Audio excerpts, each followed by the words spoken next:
Avon Resources Limited is a gold exploration company with significant projects in British Columbia and the Yukon. Trading on the TSX Venture Exchange, symbol ABN, and the OTCQB, symbol ABNAF. Surrounded by world-class gold deposits and mines, Avon's 23,000 hectares Forest Kerr Gold Project is located in the heart of the Golden Triangle in northwestern BC. For more information, visit us at avonresources.com.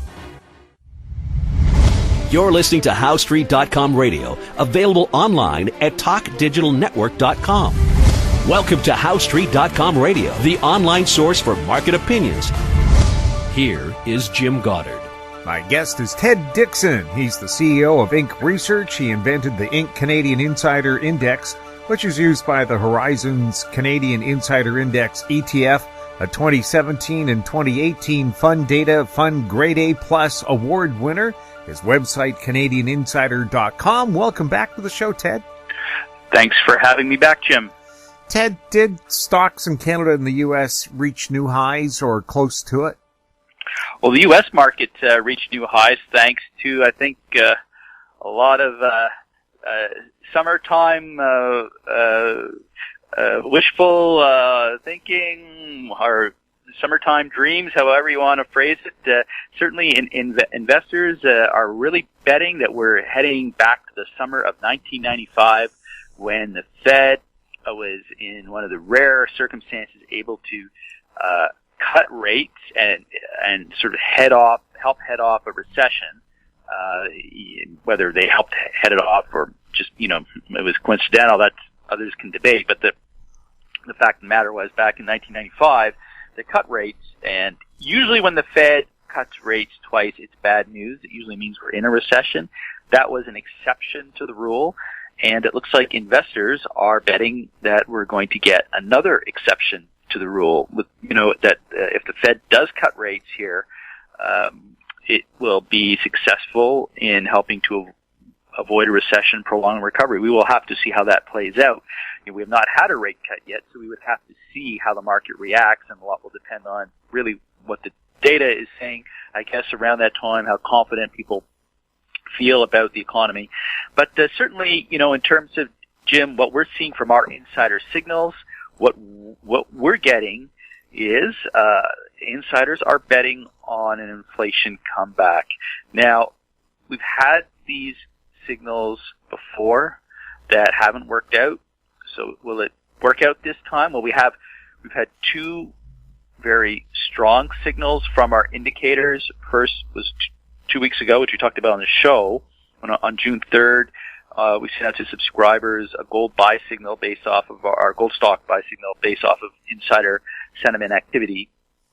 And that worked out quite well because as of today, gold stocks are up almost 10%, not quite. The XGD, the iShares gold ETF.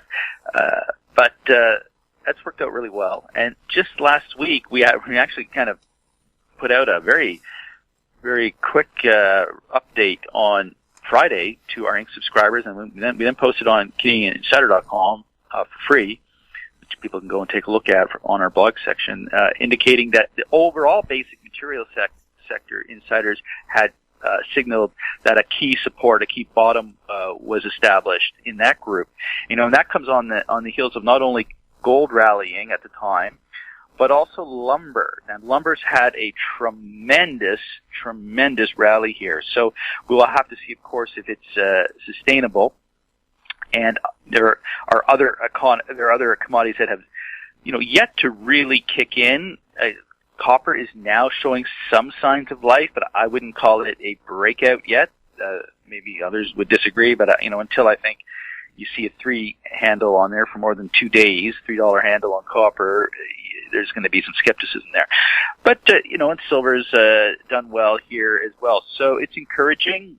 There's been follow through on our signals, and insiders are certainly betting. It seems that whatever central banks do, this time they may get it right in pumping up inflation, which they have not been able to do in the past 10 years, except inflation in housing prices and stock prices and the like. So So we'll see if this insider intuition here works out. Certainly in Canada, it's working out. The Canadian perma bears have had to go into hiding here with the latest inflation numbers out of Canada, and so the Canadian economy is running a little hot, so it's going to be a little hard for Stephen Poloz to cut interest rates. So this will be quite interesting to see how that unfolds. And I should also say, Jim, that the strong Canadian dollar is a fantastic gift to junior mining companies who are exploring outside of Canada, because they'll raise money in Canada and then their dollars will go further, if they're in jurisdictions, I guess like Africa, like, I don't know about Mexico, because the Mexican peso is quite strong, but if the Canadian dollar were weak, then it would be really tough for these players. But we've seen a lot of junior companies move up here, of course, this month. We've been talking about to our subscribers, so we've had a nice move in a time of the year that can kind of be dull for some junior miners. Of course, you got the Golden Triangle plays in British Columbia, which this is the last few weeks would have been a good time to sort of start getting into your favorite miners there for anticipation of news flow. But generally sometimes the summer can be tough slogging, but with only a few more days to the official start of summer, looking pretty good for that group. We'll have more with Ted Dixon right after the break. I'm Douglas Mason, CEO of Naturally Splendid, symbol NSP on the TSX Venture Exchange. Naturally Splendid is a biotechnology and consumer products company focused on the global cannabis and health markets. Naturally Splendid is expanding distribution in this rapidly growing market with products currently in Canada, the USA, South Korea, Germany, and Australia. To view our comprehensive company presentation and for more information, please visit our website at naturallysplendid.com. Grand Portage Resources' Herbert Gold Project in southeast Alaska highlights increased gold resource, indicated and inferred, of 860,000 ounces, in excess of 10 grams per ton gold. Expansion drilling is planned on the Herbert Gold property for the summer of 2019. Grand Portage Resources trading symbols are GPG on the TSX Venture, GPTRF on the OTCQB, and GPB on Frankfurt. For more information, please visit our website, grandportage.com. Welcome back. We're speaking with Ted Dixon, looking a little further at gold miners. Gold had a huge $40 pop on Thursday. Why was that, and is that good news for our junior gold mining companies? If it's sustainable, it's very good news. The move in gold, I would suspect, is based off of anticipation of the inflation, global inflation coming back. So, we'll have to see. I don't get a sense it's moving up due to financial stress concerns. You really have to go out on a leap of faith to believe that that's what it's signaling, especially when silver here has been able to move along with it. Credit spreads in the U.S., last time I checked, are doing pretty well. So, aside from Deutsche Bank, which is the large European institution that is clearly under some stress, that has to be your canary in the coal mine argument if you really believe that a crisis is right around the corner. And but instead, it would seem to me that we're looking at probably a coordinated central bank and perhaps even government's actions to boost inflation. Now, there was an interesting part of Mario Draghi got this whole thing going earlier in the week with his speech, and upset Donald Trump because the euro went down. And he had an interesting part in it that he indicated that Europe really needs to get a pan-European fiscal mechanism together. Now, what does that all mean, Ted? Okay, well, basically, right now, for governments to stimulate their economy, it's every government for themselves. So Italy has to do something, France has to do something, but you have all these rules, these budget rules. So Draghi's basically saying, look, you need to have a European Union ability to spend money, to build bridges and the like, and so issuing European bonds he didn't get into that, but That's what it would entail. So why is that important? Well, because in that sense, you're opening the door to a modern monetary theory, which essentially allows the central bank to monetize the debt.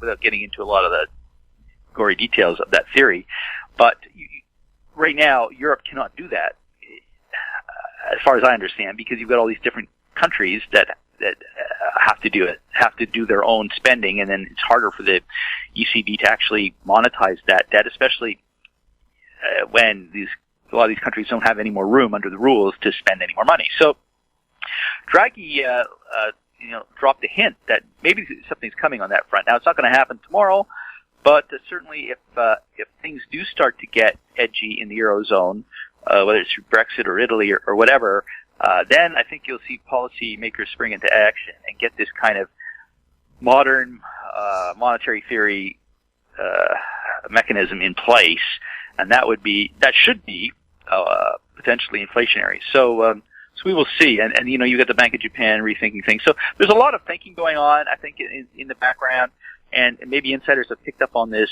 and anticipating that we may be close to lows in inflation now for a number of years. So well, it sounds like right. I was going to say, it sounds like Draghi is proposing not the European Union, but the United States of Europe. Well, absolutely. I mean, that is sort of the Eurocrat's dream, right, is to basically run the show. But, they're going to have to make some difficult choices in Europe, I think, because there are stresses, as we've seen in Italy, and they're going to have to decide, are they going to have a United States of Europe type mechanism, or are they going to risk having it fall apart? And I can tell you that the political will in Europe to stay together is very strong. And so I do not believe that Italy is going to leave the euro, and I do not think the euro is going to disintegrate. That's just my personal opinion. Maybe I'll be proven wrong in a matter of months. August is always a interesting month in Europe. So, maybe it won't last until August, but I think the political will is very strong, and based off of what I read in Draghi's speech, I think they're thinking about countermeasures to any potential crisis. So, let's see what happens. We may get the crisis, but I don't think that's what gold is reacting to here. I think gold is reacting to potential that we've hit the bottom in inflation for the foreseeable future. Where does Brexit play into all of this? Aside from maybe some long-term consequences, it's an experiment. I view it as an experiment and really not meaningful, unless you're investing in Europe and the UK. If you're a UK European investor, fund manager, playing those different markets, it's very important. I mean, it's extremely important. But sitting here from Canada, in terms of Canadian stocks and US stocks, for the most part, it's a sideshow, and I don't spend a lot of time following it except for interest, and it will be interesting to see how it does unfold. But I don't think it's going to be one of those events that sets off a crisis directly. Now, if they leave, and then Italy just really threatens to leave, then we're back into crisis mode. But again, I think the Europeans have done some thinking in behind the scenes, and I think they've got something ready to go should tensions start to rise in capital markets, financial markets, with respect to the future of the euro and the eurozone. We'll have more with Ted Dixon right after this. Hi, I'm Douglas Mason, President and CEO of Magnum Gold Corp, MGI and the TSX Venture Exchange. A 2015 drill program on the LH property intersected several high-grade gold intersections, including 11 meters of 20.66 grams per ton gold. Additional drill targets on the LH property have been identified by a 2018 drone airborne magnetic survey to further evaluate a pyrrhotite-enriched gold-bearing system. Please visit our website at magnumgoldcorp.com. Don't miss out. Stay informed. Receive the HowStreet.com weekly recap with thought-provoking podcasts, radio, and articles delivered to your inbox. Sign up for the HowStreet.com weekly recap on our homepage at HowStreet.com. Welcome back. We're speaking with Ted Dixon. Ted, the federal cabinet giving its approval to the Trans Mountain Pipeline expansion. Is this going to actually see shovels in the ground this summer, or are we going to see more court cases holding it up even further?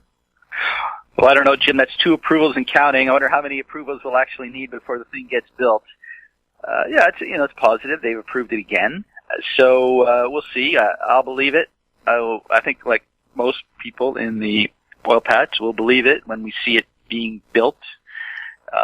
But it's better than a kick in the head, as we used to say on the VSE trading floor when I was there many years ago. So things are moving slowly in the right direction. Now, look, we haven't yet got a buy signal in the Canadian oil patch that would confirm that these recent lows are going to hold, but I think we're close.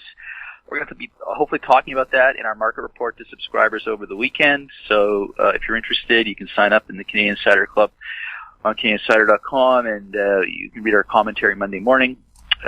Or you can wait and sign up for our newsletter. We'll probably talk about it in our Insights newsletter, which is published a day or two later on CanadianInsider.com. So we're hopefully that this has at least been maybe a catalyst that will reinvigorate investor enthusiasm for Canadian oil stocks. Certainly, insiders have been buying. We just need to see that we've reached peak insider buying, because that often coincides with share price lows. So it looks like we're pretty close there, and maybe the Trans Mountain decision was the part of the ingredients to help turn sentiment around. Certainly hope so. It's been a long, tough slog for that industry, and Ottawa certainly hasn't been much of a friend to it in the past few years. China doesn't really want to do business with Canada as long as we hold that Huawei executive on behalf of the United States for extradition. But would we have enough other customers in Asia to make the Trans Mountain pipeline worth it? Oh, I think so. I think a lot of the space has already been sold, and we'll have to see. By the time the thing gets built, I expect the Huawei. I'd be surprised if the Huawei issue is still cooking. Because it's going to take so long to build this thing. It hasn't been started. So based off of experience, I'll be surprised if it's built within 5 years. I hope it is, but I suspect our justice system. It'll be quite an interesting race of turtles, won't it, Jim? We'll have the justice system dealing with the Huawei CFO extradition process, and we'll have the justice system dealing with all the court challenges to the Trans Mountain pipeline expansion, which are sure to come. So I don't know which one I'd put my money on in terms of crossing the finish line first, but it'll certainly be a race that we'll be able to check in on, I think, over the next year or two. Ted, how secure is your information in a bank? We just find out nearly 3 million people had their data exposed by a breach at Desjardins Credit Union in Quebec. Is there anything you can do to keep your stuff secure, or just be ready to, pack everything up in a briefcase and keep it at home? Well, it's interesting that, certainly the banking industry, one of the reasons they believe that they'll be able to compete with cryptocurrencies is that they claim to be, pretty good on security and privacy. So this is a bit of a black eye for the industry. Now, it's not one of the major banks, but in terms of those claims. That being said, every industry is subject to these issues. So it's just unfortunately, it's almost like a fact of life that the risks of data breaches are there across the board, and I don't believe in terms of widespread applications right now, where you've got widespread adoption, the risks are everywhere. So there's not, as a consumer, I think you have to just be you have to, use some common sense as much as you can in terms of what you put online and, what you give to companies. And but and companies, some do a better job than others helping you do that. So I think if you're finding it hard to deal with a certain company in terms of managing your passwords and the like, I think you have to give them some feedback and say, look, this, you're not handling this properly. So it's incumbent, I think, on all of us to try and stay safe and but there's a lot of bad actors out there, Jim, and they can be in your firm or they can be a state actor overseas. So there's no shortage of bad actors out there, and unfortunately, no company is really immune to that. Facebook proposing its own cryptocurrency. Gee, do they need more data from us? Well, that's the thing. We're following the cryptocurrency space very closely now. What's interesting in that, I think had the Fed not pivoted to the other side, we could have been in a bit of a crisis mode here, only because I think investors would not have the same confidence that you would be able to fight off a deflation. Okay, so let's assume for a moment that everything's good on the inflation front, that central banks, whether you like inflation or not, let's assume that they can generate some, give them the benefit of the doubt, forestall a crisis. So now you've got a battle for supremacy in payments with cryptocurrencies, whereas I think, in a crisis situation, you've also got a potential monetary reset. Okay, maybe that's being forestalled here. I believe there will be a monetary reset at some point. Let's just say that's forestalled. Now it's a battle of payments, and you look at what Facebook has lined up. They've brought in all the big players. So to me, this is just a huge market power move. It's going to be a cryptocurrency that has so much market power, I wouldn't touch it. I wouldn't go near it. Now, I say that, and I say never say never, but, I think they're going to have a tough road to hoe with, medium-sized and small-sized businesses, and whether consumers trust, again, will consumers trust Facebook and that group that they're putting together with their financial transactions? I don't know. We'll have to see, but certainly it's not something that it's not a compelling story that I've heard, just because of the players that are involved. It's so big, so powerful. It's just going to concentrate so much information in the hands of so many powerful companies with huge market share that, it's not something I'd go near unless, again, you never say never, but boy, the value proposition and the governance proposition is going to have to be pretty strong. And I've not read the white paper that they've released on it, but I just have to see the actors involved to know it's something at this point I'm not that interested in. Ted, thank you so much for chatting with us. Well, thanks for having me back. My guest has been Ted Dixon, CEO and co-founder of IncResearch.ca, his website CanadianInsider.com. If you have any questions for Ted or any of our other guests, you can send them to info@HoweStreet.com. Our YouTube channel, Talk Digital Network. Find us on Twitter @HoweStreet. I'm Jim Goddard. Thank you for listening. Comments made on HoweStreet.com radio are an expression of opinion only and should not be construed in any matter whatsoever as recommendations to buy or sell any financial instrument at any time. Available online at TalkDigitalNetwork.com. HoweStreet.com radio is a production of HoweStreet Media Incorporated.